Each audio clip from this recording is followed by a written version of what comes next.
Thank you very much. We have a very big announcement to make today. You all know Johnny. He came all the way from Italy, the beautiful country of Italy, to be with us. And he just got off the plane, and he's a hardworking guy, does a phenomenal job with FIFA. Nobody like him. I'm delighted to welcome FIFA President Gianni Infantino back to the White House for a major announcement about one of the most anticipated competitions in all of sports, the 2026, and this is a big deal, I'll tell you, I was so happy to get it, the 2026 FIFA World Cup. And it's going to be the World Cup as we know it. It's the biggest, probably the biggest event in sports, I guess, Johnny, right? Yeah. On December 5th of this year, the 2026 FIFA World Cup draw will take place at the Kennedy Center. Some people refer to it as the Trump Kennedy Center, but we're not prepared to do that quite yet, maybe in a week or so. But right here in Washington, D.C., it's a tremendous honor to bring the global event and this incredible group of people and these unbelievable athletes, the best athletes in the world, to the cultural center of our nation's capital. I just left the Kennedy Center. We're spending a lot of money wisely on making it really beautiful. It's going to be beautiful again. It's like Washington, D.C. We had, by the way, in Washington, D.C., we have the lowest crime numbers they've had in years. Zero, it sounds like it's a horrible thing to say, but I might as well say it. Zero murders in the last week since we've done this. That's the first time in memory that that's happened, if you can believe it, how pathetic that is to have to even say it. And I'm tired of listening to these people say how safe it was before we got here. It was unsafe. It was horrible. And Mayor Bowser better get her act straight or she won't be mayor very long, because we'll take it over with the federal government, run it like it's supposed to be run. The numbers were horrible. There was a crime-infested rat hole, and they do have a lot of rats. We're getting rid of them too. And we've made a lot of progress, and it was extremely unsafe, and now it's extremely safe. We had virtually no crime. The number was down 87%, and I'm trying to figure out where was the 13%, because I don't think it existed. The National Guard has been unbelievable, and they're working with the police. And they have some very good people in there. They have some people that shouldn't be police, actually, but they have some great people there. And the Washington, D.C. is a whole different place. And, Johnny, I'm sure you'll be happy to hear that, too, actually. Oh, yes. But it's a whole different place. People are excited again. They're going out to restaurants again. That was the other thing I saw numbers. That restaurant business is down in the last week. No. Restaurant business, you can't get into a restaurant. Just really lying people. And that's why people don't understand how bad and how dishonest the press is. I saw one poll that had us at 19% favorable on what we're doing with Washington. And then I saw another one that has us 94% favorable. And I can tell you the 94% is correct. The others are fake, just fake news. They got to get their act together. So bad for our country, so sick, actually. So Washington, D.C. is really doing unbelievably well.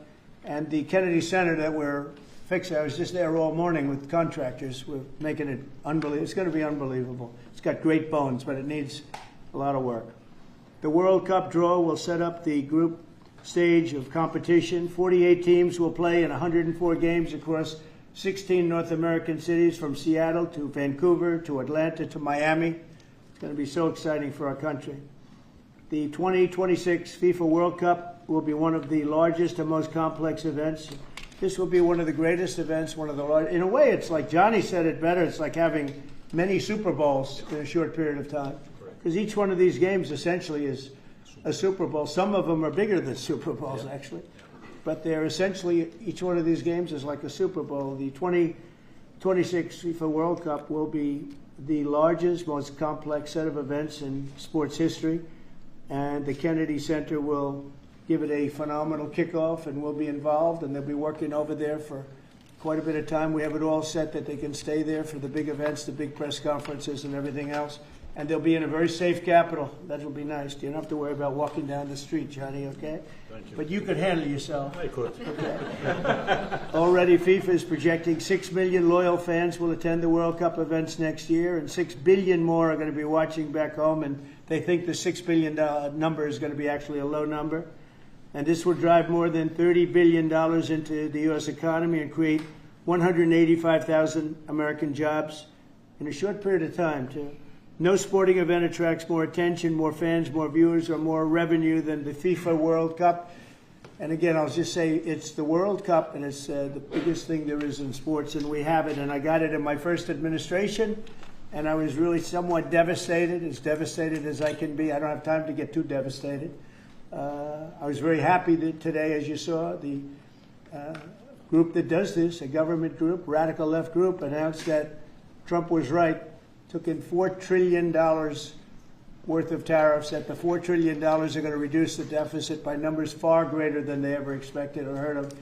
And by the way, the stock market went up 1,000 points. That was as of 10 minutes ago. I can't tell you what happened. A lot of things happened. But the stock market's up almost 1,000 points. And it's basically on the news that the release that just came out from government that the tariffs that everybody was talking about, that the whole world respects us for because of what we did. The tariffs are going to be at $4 trillion. They're going to reduce the deficit by $4 trillion, Mr. Vice President. Pretty good, sir. Too bad it's not 5, right? That's right. It's had a huge impact, and the stock market is way up. But this will drive more than $30 billion in U.S. economy and create 185,000 American jobs. No sporting event attracts more attention or more fans or anything else. And I just look forward to the draw. So we're going to have the draw, essentially, Johnny, at the Kennedy Center. Yep. And by that time, it'll be in even better shape. We're working on it. It's about a year project to make it. It'll be great. It'll be fantastic. You see the way this is looking? Look, nice. I can't tell you how much that gold costs. A lot of money. There's nothing like gold, and there's nothing like solid gold. But this beautiful office needed it. It had to be representative. When we took it over, it was dirty, not clean. I immediately changed the chair and had this beautiful desk renovated and brought out by the White House. People that do this, they did a great job. They sent it out. We have a craftsman who's great. But this was not appropriate for the Oval Office when I took over. And now you look at all those paintings you're allowed to turn back. All of these are great presidents, and they were all in the vaults. They were in vaults for some cases much more than 100 years, and now they're proudly hanging on the Oval Office walls. And I can't imagine anybody changing it. But they were buried in vaults for over 100 years, many of them. So it's very exciting. People come in, they really love it. They love what we're doing here. They love what we're doing in D.C., and they love what we're doing, most importantly, in the country and the world. I'd like to ask Johnny to say a few words. He's the head of the whole thing. He's been there for a long time, probably the most respected man in sports. He's amazing, actually. Works very hard, and he's got the biggest event in the world coming right here to the United States. And a little, we did a little for Canada. We did a little for Mexico. We thought, see, I'm a good citizen. I said, let them have a little piece. So we gave a little to Canada. See how nice I am? And we gave a little bit to Mexico. And Johnny, please say a few words. Thank you. Thank you. Thank you, President. Great honor for me to be here with you today, President, Vice President, Excellencies. Fantastic to announce what you said, which is the final draw of the FIFA World Cup on the 5th of December here in the capital, in the Kennedy Center in Washington, D.C. at 12 noon sharp. It will be broadcast live all over the world. 1 billion viewers will watch it. And it will determine, of course, the match schedule, which 48 participating teams will play. You said it, 104 matches in 1 month, 104 Super Bowls. This is not just the biggest, the greatest event, not just a sports event, it's a social event as well, with a lot of emotion. We are uniting the world, Mr. President, uniting the world here in America, and we are very proud of that. And those teams, those national teams who will come here to participate in this draw with their coaches, with their presidents, they will all be proud to be part of writing this history. And that's why we brought as well this, which is the winner's trophy. It is the trophy that the winner of the FIFA World Cup wins. Only the FIFA president, presidents of countries, and then those who win can touch it, because this is for winners only. And since you are a winner, of course, you can as well touch it. It's pretty heavy. Yeah. It's the winner trophy. The last one who lifted that is Leo Messi, Lionel Messi of Argentina, and here it is in the Oval Office in the White House. Can I keep it? For you? Well, you can keep We're not it giving until the it World back. Cup. We're not giving it back. That's serious. Oh, It fits well. that goes very well on the wall right over there. We'll put it right below the angels. It fits well here. That's I think. beautiful. Yeah, You can that's, keep it until we have to give it to the next winner. That's fine. That's a beautiful piece of gold, I will say. Absolutely. That's beautiful. Yeah. So 6 billion viewers for the World Cup, 6 million coming to the matches, 30 billion economic impact, 185,000 jobs. This will be absolutely fantastic. The biggest event ever, and everything will start here in Washington, D.C. at the Kennedy Center, or the Trump Kennedy Center. We'll see that, how it will be called, on the 5th of September at noon sharp. 5th of December, noon sharp. Then, if I may... Will they Mr. be President, doing most of the draws, all of the draws at the Kennedy? How are you going to do that? Yes, we'll do that at the Kennedy Center. We'll do all the other meetings around it with the coaches, with the broadcasters, with That's the great. sponsors, everything at the Kennedy Center. The whole You'll be very World happy. Cup starts, and everyone will be happy Yeah. because everyone has qualified for the World Cup, and they didn't yet play a game, so they didn't lose yet a game. So they all think they can become world champion, right? They'll all be happy. Exactly. Now, By the way, an example, supposing we had a week ago when everybody was being killed and mugged and everything else, despite the phony numbers that were given out, that it was getting better. Brian, do you believe it was getting better or getting worse? Oh, the crime was getting worse. I mean, I was robbed. It was getting They way went worse. after you.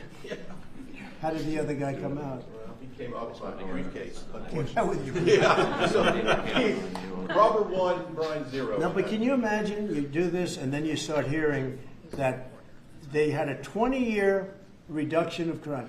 It's worse. It was worse during the Biden administration than anybody's ever imagined possible. And I guarantee you he wouldn't be here if those numbers continued. But now we have total safety. We have total security. And for the border, in 3 months, 0 people. These are done by liberal people that do these charts. 0 people came through our border in the last 90 days. Can you believe it? 0. Last year we had millions of people coming in. And they came in from the wrong locations. They came in a lot of people that shouldn't be here. So now when we have this event in December, it's going to be very safe. Johnny, you can walk down the street with your beautiful wife. yeah, You can take her to dinner if you can get a reservation, which I doubt. but they're all full restaurants. I know. They're all full. I heard that too. The restaurants Yeah. aren't. The restaurants, since we are doing this, are doing great. And many new restaurants are going to open because, as you know, many closed. Many restaurants closed because the crime was so bad. This will be one of the safest places anywhere on earth. So, you know, I really am honored that the National Guard has done such an incredible job working with the police. And we haven't had to bring in the regular military, which we're willing to do. We have to. And after we do this, we'll go to another location and we'll make it safe also. We're going to make our country very safe. We're going to make our cities very, very safe. Chicago's a mess. You have an incompetent mayor, grossly incompetent.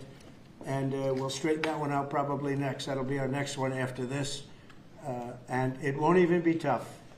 And the people in Chicago, Mr. Vice President, are screaming for us to come. They're wearing red hats, just like this one. But they're wearing red hats. African-American ladies, beautiful ladies, are saying, please, President Trump, come to Chicago. Please. I did great with the black vote, as you know, and they want something to happen. So I think Chicago will be our next, and then we'll help with New York. We're going to help with, and I think a lot of these people that you see on television, they're including the people in this audience. They'll say bad things about me, and then they'll say, "Thank God he's here," because half of them got mugged, and they don't want to get mugged again. But they work for they work for stupid people that are radical left. And they're made to do things and say things that they don't want to be saying. But the people right here are all happy because you're not going to be mugged in Washington, D.C. anymore. I just want to say Johnny's been my friend for a long time. He's an incredible guy. And we will lay out the red carpet. Andrew, you're going to be fantastic. Rick is going to be everything Rick ever touched has always worked out. And he's working with me on the Kennedy Center. And his very good friend was an actor on Broadway for 5 years, right? And I assume he's helping us a little bit, right? Yes. And Andrew, you're all excited about it? Absolutely. Would you like to say something? This is a great opportunity, Mr. President, to show off the first 250 years of the United States of America, the greatness and then the hope and promise of the next 250 years. When you think this World Cup is going to be over our 250th birthday, Mr. President, your leadership, obviously, with FIFA leading the way, this is the largest sporting event in the history of the world under the Trump administration. So very excited. I just want to say one thing. Andrew Giuliani, so his father is Rudy, the greatest mayor in the history of New York, I think by far. He took a ravaged city, a city that was really under siege. Probably most people thought it was going to survive. He turned it around. He was a great, great mayor. And then they treated him very, very unfairly. You go back and tell your father all of the things that have come out over the last couple of months through Tulsi and through all of the people, Cash, everybody. They've proven your father 100% correct. His father was treated so unfairly. Your father has been 100% correct. And tell him we all love him, okay? Thank you, Mr. President. It was an amazing. What he had to go through was very, very unfair. Nasty. These are bad people. Mr. Vice President, would you like to say something? Well, sure, Mr. President. Thank you, and thanks to Johnny for being here. We're very thrilled about the World Cup. Just to echo something the President said about crime in Washington, D.C., this is the national capital of the greatest nation in the world, and we had murder rates just a few weeks ago that rivaled some of the worst third world cities anywhere, even in very, very poor regions of the world. Why did we accept that? Why did we allow it to happen? We allowed it to happen because we had broken leadership in Washington, D.C., and unfortunately sitting behind the Resolute desk. What we have shown in just under 2 weeks of taking law enforcement seriously is that the American people can have their streets back if their leadership is willing to put in the time and the resources. Mr. President, you've shown in Washington, D.C. that we can have safe streets again. We've just got to have the political willpower to focus on the bad guys and to give the American people back their communities. We are focused on doing that thanks to the President's leadership. Thank you. And that's a really very small percentage. It's 2%, 3%, but that 2% and 3% wreaks just havoc throughout a community. People are petrified, and I notice a couple of the women in the back are shaking their head, yes, yes, yes. I won't report who you are because you'll end up losing your jobs, but it's true. It's amazing, and the police, and you look at the D.C. National Guard. I saw pictures of them last night getting off vans and all, and I saw some bad ones running, but they're not running so much anymore. They're not there. They're just not even. They're not even trying. You're totally safe. Now there'll be something happening sometime. I don't know. Maybe it won't be for a long time. But this was every night would get reports of people being mugged and killed. There's one woman on television last night. She had a badly busted up nose, and she said, "Well, I like our streets the way they used to be." And she thinks it's going to happen like by doing nothing. And they say, "What happened to your nose?" She got slugged by a guy walking down the street. Slugged. Her nose will never be the same, I guarantee you, unless it takes a pretty good turn. She wasn't really for us. But she sort of said, well, maybe something has to happen. Before this happened to me, she got whacked. And I don't think she'll ever be the same. She almost became, she was a half a Trump fan, a woman that would have never been a Trump fan, but she was hit hard. It's not going to happen anymore. Not going to happen anymore. But then we're going to beautify the city, too. That's where I was today at Kennedy Center. And we're going to beautify the city like it has it. And we're working with Clark Construction, the biggest construction company in Chicago, and in Washington. And the head of Clark is great. He's all over the world, actually. But Washington, I would say, is their home. That's where they do the best work, the biggest work. And they've been doing a fantastic job. So you're going to have a fantastic, clean, beautiful place. It's going to be better than it ever was before, literally better than it ever was before. We'll get it done very quickly. And I want to thank Clark because they're doing a lot of work in a lot of different locations, but they've been fantastic for getting us the right contractors and the people that can really do the job right. And Johnny, did you want to say something? Yes, one more thing, because as you rightly say, with security and beautifying cities and the whole country, we want people to come and enjoy and have fun. And that's why this is not just the most iconic trophy in the world of sport, but we start on the 10th of September the sale of tickets for the FIFA World Cup. And we have the first ticket here for the final. Good. Wow. For you. Oh, good. Wow. It's, of course, row 1, seat 1. It's ticket number I 4547. And it's for the final in New York, New Jersey. That's great. Thank you, Johnny. So you have your ticket already for the final. All the others, 10th of September, start getting your tickets. That's beautiful. Yeah. 6.5, 7 million tickets. Fans will enjoy You the do records. security here. Will be fantastic. You're going to do record business, I think. 100%. Christy, would you like to say something? Yeah, Mr. President, millions of people will come to this country, and we'll make sure they get their travel documents, their visas, that they want to come here and spend their money and enjoy this sporting event. It'll be the largest event in the world. And sir, you're reminding me of something that my dad used to say all the time when I was growing up. He would say, Christy, you kids need to look like you respect yourself before anybody's going to respect you. And in this country, when people look at our streets, when they look at our capital, you're bringing respect back to this city. And people will respect our country more because it's safe, it's clean, it's beautiful. And what you're doing is transforming this nation by making sure that our laws are upheld. And millions of people are going to come and be able to enjoy it next year, and I'm excited about that. Thank you for doing that. Well, our country is respected again. And a year ago, we had a dead country. I'm telling you, it was a dead country. It was a country that had lost its way. It was a country that was going to fail. Look, even today, where they say $4 trillion in reductions of deficits, and this was totally unexpected. They didn't expect it. I mean, I don't know where they've been, the people that do this stuff, but it's terrible. I want to thank Christy for another reason. I said to her 2 weeks ago, I said, Christy, do me a favor. I built hundreds of miles of wall. I built the same wall that the Border Patrol asked me to build. It wasn't my first choice. I wanted to do concrete plank and everything nice, but you wouldn't have been able to see through it. So I had Border Patrol in, and they tested everything else. And we gave them steel wall, high-grade steel, very hard to cut. Then we gave inside that is 9,000-pound concrete, which is a very tough concrete. Inside that is rebar, a big, fat piece of rebar. So you have all different materials that are very hard to cut, and you need different instruments to cut each one. And I said, Kristen, we got to get a coat of paint on it. And I didn't know she was listening, but I said, we got to get a coat of paint, and it should be black, because black makes the steel very hot. It's untouchable. You could fry an egg on it. And if you got a good black, flat paint, it would look beautiful. It will preserve it from rust. And that was it. And I gave it to her along with 30 other things, and she's done such a good job on the border with Tom Homan and the group. Tom Homan's a fantastic guy, what the job he does, and the way they work together. So I turned on last night, and I see Christie's painting the wall. And it looked beautiful, by the way, when that paint went over there. And it's hot.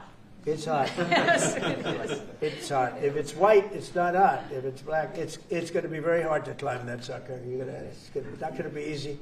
But it's black and a high-quality black. You know, it really looked good. Yeah, we got Is the that going paint to be you a told us two-coat to. job or a one No, coat? just one coat. One coat. We Good. used the paint you told me to buy. Yep. The Yep. two-coat will take place in 3 years from now, right? We'll do the second coat.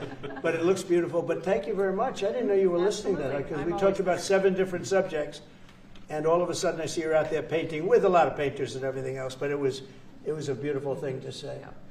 Would you like to say something? You've been such a big part of this. Please. Well, just, Mr. President, we're delighted to be here today for this announcement, but we're also looking forward to having you at the final. Oh, yes. On July Oh, yes. 19th No, we'll be in New there. York, New Jersey. We're going to be there. A lot of people are going to be Thank there. A lot of people.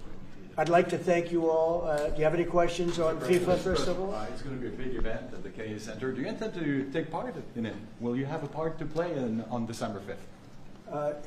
I may play. I mean, I see the money that these soccer players, we call it soccer, but I see the money that these soccer players are making. I may try and play. I'm a very good athlete. My son is a very good athlete, and he's a good soccer player. He's on the tall side for soccer. He's 6'9". That's pretty tall. That's pretty It's cool. on the tall side. He's good. It's on the tall side, but he's good. But no, I may put on shorts. I'm extremely good in shorts and join the play.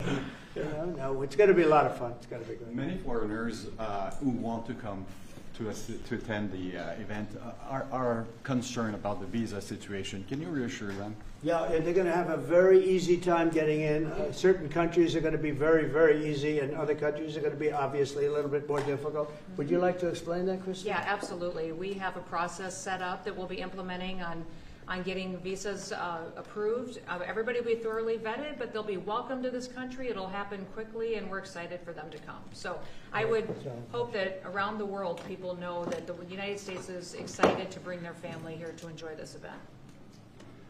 America welcomes the world. Yes. And I can relate from the collaboration that we have testified for that, absolutely. And I was just sent a picture from somebody that wants to be there very badly. He's been very respectful of me and of our country, but not so respectful of others. But I'm going to sign this for him, but I was sent one, and I thought you'd all like to see it. That's a man named Vladimir Putin, who I believe will be coming, depending on what happens. He may be coming, and he may not, depending on what happens. We have a lot of things happening over the next couple of weeks. So, but I thought it was a nice picture of him. Okay of me, but nice of him. So that was very nice that it was sent to me. Okay? Mr. President. On that subject, have you talked to Vladimir Putin about the fact that yesterday a big U.S. factory was hit in a Russian airstrike in Ukraine? What's your reaction to I that? told him I'm not happy about it.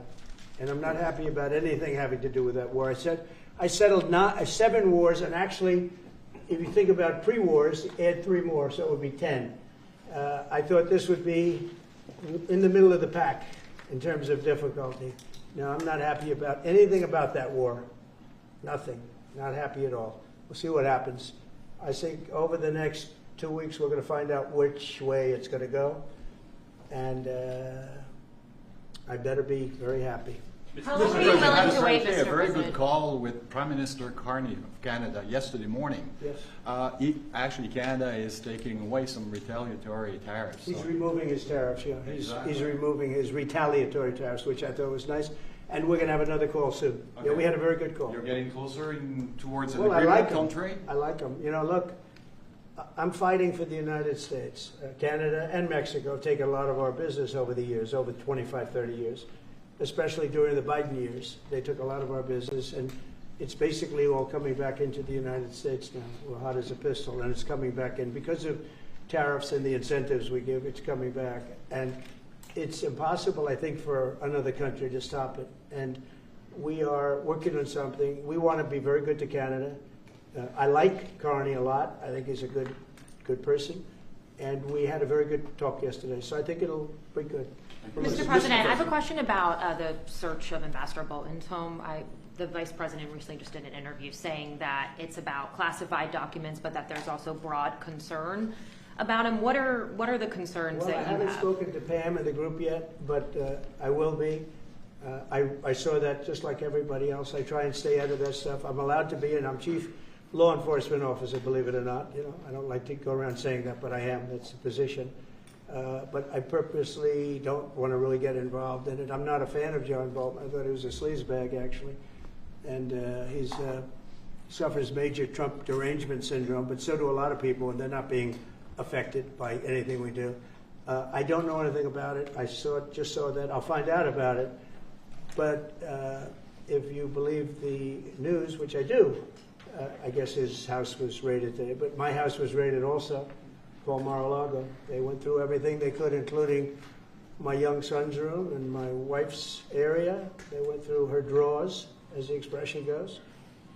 They went through everything you can imagine. And when she came back, she said, she's very neat, you know, she's meticulous. And she looked and she said, whoa, this wasn't the way that she had it. So, you know, so I know the feeling. It's not a good feeling. Thank you. Mr. President, on Ukraine, how long will you give Putin? A couple of and weeks. We're going to figure it out. We'll find it. Do you think you'll have to intervene at some point? Look, it takes 2 to tango. You understand that. I wanted to have a meeting with those 2. I could have been at the meeting, but a lot of people think that nothing's going to come out of that meeting. You have to be there. Maybe that's true. Maybe it's not. But we're going to see. In the meantime, people continue to die. But I've solved 7 of them where they were in wars for 31, 35, and 37 years. We had 3 of them that were for more than 30 years, Johnny, and I got them solved. And we solved one that could have been a nuclear war with India and Pakistan. That was getting ready to be a nuclear war. I solved them all. And this one, I thought we would have had it done by now, but it's more different. There's a lot of anger, a lot of hatred. There's a tremendous amount of hatred there. So, but we'll see what happens. I think in 2 weeks we'll know which way I'm going. Because I'm going to go one way or the other. And they'll learn which way I'm going. Mr. President. If I got two questions for you, one on FIFA, the other one on DC.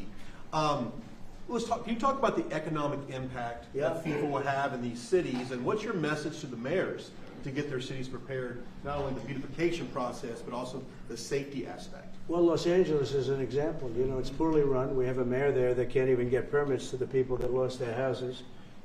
Lee Zeldin got every permit. The hardest permit is the federal permit. Within 20 days, every single permit was there for the people to build their houses. But people are writing us and they're saying they won't give us. The mayor is incompetent. The governor is incompetent. You know, Gavin. I know Gavin very well. He's an incompetent guy with a good line of bullshit, and he doesn't get the job done. And frankly, those people want to build their houses. It's terrible. They could have been built. Some of them could have been built already. But think of it, the federal government that has the most complex part, it's the most complex environmental thing to do. We got it, everybody had it within 30 days. And they're not even close to getting their permits. And now they're talking about taking some of those sites and building low-income housing on them. These are high-end neighborhoods. And I'm all for low-income housing. I built a lot of low-income housing. I know all about 236. I know every program that there is in the government. I used every one of them. I know more about low-income housing than probably almost anybody. And it's great. It's fine. It's wonderful. But you don't build it in Pacific Palisades. You don't build it there. And you don't build it in the other areas that burn down. So they're talking about putting up low-income housing. And you talk about riots. They're going to have riots if that happens because you're taking the people's property away. They want to build their houses, and they're unable to get permits from the mayor and from the governor. And that's a terrible thing. But, and let me tell you, if I didn't send in the troops in Los Angeles, Johnny wouldn't be in Los Angeles. You wouldn't be having your World Cup there. I sent in the troops, and we kept it. And even the police commissioner, the sheriff and the police commissioner, they all said the same thing. They said, we could have never handled what was happening. You saw that, you were there. He said, we could have never handled what was happening. And then you hear Gavin Newsom. After it's all quelled, you hear Newsom get up and said, we could have done this by ourselves. No, they couldn't have. And if they could have, I wouldn't have taken the chance either. Okay, my second question is on crime prevention. Would you be open to expanding the national concealed carry to apply to D.C. like it does in other states like Texas? Yeah. Well, they have it in some states, and they feel strongly about it. As you know, I'm in favor of it. People have to protect themselves. I'm a Second Amendment person, very simply. People have to be able to protect themselves. Especially like in Washington, you walk down the street, a guy comes up and slugs you. He's got a pistol in his hand. You can be tough, you can be in great shape, you can be a powerful person, or you can be a guy that weighs 100 pounds with a gun in your hand. Right. And I'll bet on the guy with a gun 100% of the time, right? And so you need protection. So I'm a Second Amendment person all the way. Yeah, please. President Trump, you said this morning that you were working with Congress to get $2 billion to help clean up DC. Have you had any conversations with Mike Johnson and John Thune about where they're going to get that money from? Which money? You said this morning that you're going to get $2 billion from Congress to help clean up Yeah, DC. I've spoken to Mike Johnson. I've spoken to John Thune, the Senate, the House. And I think it's going to be very easy to get. It's going to be not a lot of money. I wouldn't even know where to spend the number that you mentioned, but it's going to be money to beautify the city. Yeah, they're ready. Everybody wants to save D.C. In one way, it's the easiest. The violence was more than any other city in the country, actually, by far. It may have been more than any other city in the world, if you could think. We looked at some of the worst cities in the world. It was worse, and that's why it angers me to see the mayor saying about how they have it on the slide. Not on the slide. It was worse than ever. We have no problem getting that money. That money will come out of Congress. I think it'll be even bipartisan. And is the plan to I mean, I would imagine Democrats would vote for that one. Is the plan to get it before the September 30 spending deadline on the Hill? Well, I don't know if there is a deadline, because if I declare a national emergency, which this was, that ends the deadline. So, I mean, I keep seeing about a 30-day deadline, of which we have 22 days left or something. But if I think we're in great shape here, that's one thing. But if I don't, I'm going to just say it's a national emergency. And if I have a national emergency, I can keep the troops here as long as I want. If people are not going to want to have the troops. In 30 days, you know, it's one thing to get them out. It's another thing to keep them out for a long period of time. You've got to train people. You can't do this. You can't bop people over the head. And a lot of those people are in courts right now, going to court. They're going to go to jail for a long time. So that's going to take more than 30 days. But if I have to, I'll declare a national emergency, which I don't think I have to do. Yeah. Mr. President, Ukraine and Russia, you said in 2 weeks you'll know whether you go. Yeah, I think I'll know. I think I'll know the attitude of Russia and, frankly, of Ukraine. It takes two. What are the 2 ways you can go at the end of 2 weeks then?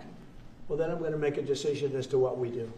And it's going to be a very important decision. And that's whether or not it's massive sanctions or massive tariffs or both.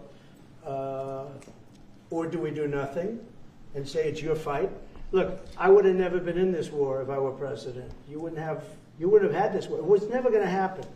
This was caused by stupid people that fought. And you know, people say, well, how do we know? Because for 4 years, it was never even a subject. And Vladimir knew, and you see his picture right here. It was nice that he sent, but Vladimir knew very strongly we wouldn't have stood for him. It wouldn't have happened. 100% wouldn't have happened, but it did happen. And now they're losing from 5 to 7 young kids. Think of it, you're a parent and your son is leaving. He's Russian or he's Ukrainian. And he's leaving and they're waving goodbye. Nice, beautiful kid. Nice crew cut, all set. He wants to be a soldier. And he goes there the first week, he has his head blown off. And he's no different than you people, me. And it doesn't matter where. I mean, I solved a problem in the Congo that was vicious. Rwanda and the Congo, the Republic of the Congo. And they were fighting for 31 years, and it was machetes. People were getting their heads chopped off. That was going on for 31 years. I got it solved. You saw it. They came to the White House and we signed an agreement. It was amazing. People can't believe we got it done. I love to stop killing. I really do. People thought it would be just the opposite. Hillary Clinton said, oh, he'll get us into a war. No, I'm getting everybody else out of wars. Are you saying there's a real possibility then that you do nothing if Putin doesn't come to the table for a ceasefire? I'll see whose fault it is. If there are reasons why, I'll understand that. I know exactly what I'm doing. We're going to see whether or not they have a meeting. That'll be interesting to see. And if they don't, why didn't they have a meeting? Because I told them to have a meeting. But I'll know in 2 weeks what I'm going to do. I have pretty good ideas. Your Justice Department is also sending some of the Epstein files over to the House Oversight Committee today. Are you in support of them releasing all of them? I'm in support of keeping it open. If they want innocent people shouldn't be hurt, but I'm in support of keeping it totally open. I couldn't care less. You got a lot of people that could be mentioned in those files that don't deserve to be. You know, people, because he knew everybody in Palm Beach. I don't know anything about that, but I have said to Pam and everybody else, give them everything you can give them, because it's a Democrat hoax. It's just a hoax. The whole Epstein thing is a Democrat hoax. So we had the greatest 6 months, 7 months in the history of the presidency, and the Democrats don't know what to do, so they keep bringing up that stuff. But it affected them. Bill Clinton was on his plane and went to the island supposedly 28 times. I don't want to bring that up, frankly. You have Larry, whatever his name is, Summers, the head of Harvard, who was Jeffrey Epstein's best friend. Nobody ever talks about that. I mean, but I don't want to hurt Larry Summers, but he was best friends with Jeffrey Epstein. No, this is a Democratic hoax to try and get the significance of what we've done over the past 7 months. Nobody's ever seen anything like it. They say it's #1 in history. What we've done, including stopping 7 wars. I mean, just include that. And now you look at the stock market today. It's way up to start off with from where I took it. And this market was going to crash. If Joe Biden or Kamala were president, this market we would have had a crash like in 1929. You're not going to have that. It's only a question of how high is it going to go. You know, I had the strongest economy in the history of our country. And despite COVID, we had the strongest economy in the history of our country. And we're going to blow it away this time. I was always good at making a lot of money. And whether it was for myself or whether it was, I like doing it this way better. I mean, I like making it for the country. Our country's been ripped off by friend and foe, nations all over the world ripped off. And the friends have been much worse than the foes for the most part. And they're not ripping us off. We just signed a deal with the European Union. They're paying us essentially $950 billion, like a signing fee. They're going to buy $750 billion worth of energy. They weren't buying much of our energy there. And they're very smart in doing it. And as you know, Ursula was here a couple of days ago having to do with the people, the leaders that we had a great, people said they've never seen anything like it, where we had the leaders of Europe right here in the Oval Office. And she's so happy that she has an agreement. But people aren't ripping us anymore. We're run by, this country is run by smart people now. Mr. President, in Israel... Two questions. One is that Intel. There have been reports that you're considering taking a stake in Intel. Can you tell us About the 10%? About the 10%. Yeah, I met a man. He was a very nice man, and I called for his removal because I saw something by a man named Tom Cotton, a senator from Arkansas. He's a great guy, friend of mine, supporter of mine, big supporter. I'm a supporter of his too. And he wrote a pretty nasty story about the head of Intel. And I said, well, if that's right, he should resign. And he came in, he saw me, we talked for a while. I liked him a lot. I thought he was very good. I thought he was somewhat a victim, but you know, nobody's a total victim, I guess. And I said, you know what? I think the United States should be given 10% of Intel. And he said, I would consider that. I said, well, I'd like you to do that because Intel has been left behind, as you know, compared to Jensen and some of our friends, NVIDIA, some of the people, and the people in, because Intel should have never been. Intel was the biggest, most powerful chip company in the world. And then they started leaving. And they started going to foreign countries, in particular Taiwan. And if we had a president that would have said, okay, you can go to Taiwan, but we're going to put a 100% tariff or a 200 or 300 or a 500% tariff, anybody that sells into the United States has to pay. They wouldn't have left.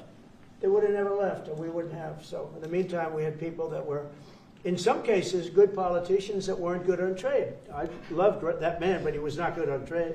I totally disagreed. He allowed the car industry to be taken out of this country. We lost 50% of our car industry. But that's all coming back. It's all coming back. But if somebody would have said that with Intel, would be a giant right now. Now, with that, they've had some bad management over the years, and they got lost. And I said, I think you should pay us 10% of your company. And they said, yes. That's about $10 billion. I don't get it. This comes to the United States of America. And I said, I think it would be good having the United States as your partner. He agreed. And they've agreed to do it. And I think it's a great deal for them. And I think it's a great deal. He walked in wanting to keep his job, and he ended up giving us $10 billion for the United States. So we picked up $10 billion. And we do a lot of deals like that. I'll do more of them. If somebody has, like we have restrictive covenants with Jensen. We have, it's NVIDIA. And to unrestrict the covenant, nothing to do with losing our powers or military or anything, because that I wouldn't do. But there are things you can do that don't affect us, that actually help us. And if we're going to give somebody a free out, a restricted covenant, we have a strong restrictive covenant on certain industries. And I will absolutely give somebody a opening on a to do a lot of business, which is good for us, as long as it doesn't hurt us in a security or military way. And if I do that, I think the country should be paid, because anybody else, I have it in real estate where I'll have a deal with somebody and I'll have them restrictive covenant. Then they'll come back and they'll say, I'd love to be able to build over here, but I'm not allowed to because you have me covered, you have me restricted. I say, I'll let you build over there, but pay me a lot of money. No different. But the country never did it because the country was run by foolish people. Mr. President, on DC crime, you said Chicago might be next. Chicago might be next. Are you making, have there been concrete steps that the administration is taking to do that? Or what are other cities as well? I haven't spoken to the mayor. He's grossly incompetent. I haven't spoken to the mayor. No. When we're ready, we'll go in and we'll straighten out Chicago, just like we did D.C. Chicago is very dangerous, great place. I built great stuff there. I have the most beautiful building in Chicago, I think. But I hate to see what's happened to Chicago. Chicago was our greatest city, actually. Bob Tisch, a great friend of mine, passed away. He used to own the Giants and very successful Lowe's. He said Chicago. I think they had their main office in Chicago. He said Chicago and San Francisco, the two greatest cities in the world. Now you look at what the Democrats have done to San Francisco. They've destroyed it. I own a big chunk of the Bank of America building in San Francisco. And, you know, it's just different. We can clean that up too. We'll clean that one up too. Now, if everything works out, and we've already had calls from other cities, quiet calls from Democrats. We'd love you to come here because they've lost control of their cities. I'm not going to say because I don't want them to lose their elections. But we've had calls from Democrats and calls from people generally. We'd love you to come here because we'll straighten out the problem. Mr. President, in Israel, the families of hostages are are opposed to the reoccupying of Gaza. Why is the U.S. still Well, not supporting all of them. And you have to understand, I'm the one that got all of the hostages out. You got a lot of people out. If it wasn't for me, they wouldn't be out. I worked with Bibi and I worked with Steve Witkoff. But if it wasn't for me, you would have all these hostages would most likely be dead right now, every one of them. So they all come up here. They come in groups of 10, 12, 13, and many of them, and I've gotten to know a lot of them. They're great people. What they had to go through is incredible. But so now they have 20, but the 20 is actually probably not 20 because a couple maybe aren't around any longer. It's a terrible thing. No, I don't like anymore. I said, you know, when you get down to 20, they're not going to make deals anymore. And they didn't. And then I put out a statement, as you know, there was a tough statement, go in and get them. And they said, we'll give you 10, we'll give you 10. I don't know what Israel's doing, but they were willing now immediately to give us another 10. The situation has to end. It's extortion and it has to end. And we'll see what happens. I actually think they're safer in many ways if you went in and you really went in fast and you did it. And people can't forget October 7th, remember that. I'm friendly with all groups. I won the Arab vote in Michigan. I did so great with the Arab vote, remember? I started off at 0, I ended up winning. I wouldn't say the candidate was the greatest, but I would have won against anybody. They're great people. But we have to do things properly. And you know, I'm very proud to say I got the hostages out. You have hundreds of people that are living now because of me. And now we have that final little group of people. And Hamas knows that if they give them, that's probably the end of their lives. So it's not easy to get. And I know if you're a parent, you just don't care. You want, I want my baby back. They want their babies back. They want their kids back. And I understand it. But I got them out and did a good job. And we're doing everything we can to get the hostages out. Thank you all very much. Yes? So Jackson Hole, Jay Powell today said he suggested that they might cut interest rates, but they have to proceed. Well, we call him too late for a reason. He should have cut him a year ago. He's too late. You know, we have a stock market that's up 1,000 points today. I better be careful because I go out there and I'll see it's down 1,000, right? But it's up 1,000 points when I came in here. We have a country that the market's the hottest it's ever been. The country is better than it's ever been. We have a military that I rebuilt largely in my first term. We had a great, successful first term, but this is going to be even better. But we rebuilt it. We gave a lot of it away to Afghanistan, but relatively small compared to the overall. But I think it was the most embarrassing day and period in the history of our country that they allowed those 13 wonderful people, but it's really hundreds of people were killed. And they don't talk about the 48 that were so severely wounded with no legs, no arms, nobody ever mentions them except me. But that was the worst day, the most, it just showed how incompetent. Frankly, if that didn't happen, I really believe that you might not have had the problem with Russia. I think Putin was sitting there watching these stupid people running our country and said, this is a time to invade. It's, you know, this is a time. And then Biden made the statement, well, he can do a small incursion. When he said that, it was off to the races, right? When he said he can do a small incursion, remember that? I was surprised he knew the word incursion. I didn't think he had that good of a vocabulary. I want to thank everybody. It's very important to me and to everybody up here, the World Cup. And Johnny has been so incredible. I mean, he's really a great leader. I mean, to think, I said, Johnny, do it by phone. You don't have to come. No, he said, I'll come. And he flew all night long to be here and listen to this about how great we're doing in D.C. But he's a fantastic leader, and this will be your most successful World Cup ever. Thank you, John. Thank you. America will win. Yeah, can we win it, Mr. President? I don't know. That's I got an watch automatic some of bid. those teams go around. They go down that field. I don't know. But let me ask you: what chance does America have of winning? Well, the home team always has a good chance to win. It depends See, how he's it a good starts. No, but it has some good Well, we players. have a shot. We have a- yeah, we yeah, have- of course, you have a chance. You have a Will chance. Barrett be going to any of the games, Mr. President? I'd love to have him. He'd love to. He's very tall. Maybe we could make him a goalie. Right? The goalies are very tall now, right? I Yeah, know goalies are very tall. The goalies, well, he'd be a perfect goalie. 100%. At his height, he'll be a great Yeah, goalie. exactly. So we'll put him on the American team. Yeah. No, but The do goal. the Americans have a chance of like getting into the quarterfinals? Yes, right? definitely. No, Yeah. the quarterfinal definitely. But then, as the tournament goes on with the public, 250 years of United States. Let's not forget, they will all feel Yeah. energized about that. It's amazing. The talent is really great when you watch these things. I went to the game 2 weeks ago, and it was a big upset. But you look at these people; the way they pass it. It's amazing, really amazing. It's a great art, right? It's a great talent. It is incredible. You know the expression. Just what? When you draw the names, the message, will you? I don't know. That's up to That's an He's the boss. That's an interesting proposal. He's the boss. Well, We'll discuss that. it's going to be great, and I think the American team is going to do well. I mean, I hear it's a very good team. Good luck, everybody. Thank you very much. Thank you, Mr. Thanks so President. much. Thank you guys. Thank you. We keep a lot of those photos. No, I just got one. Thank you. You guys were.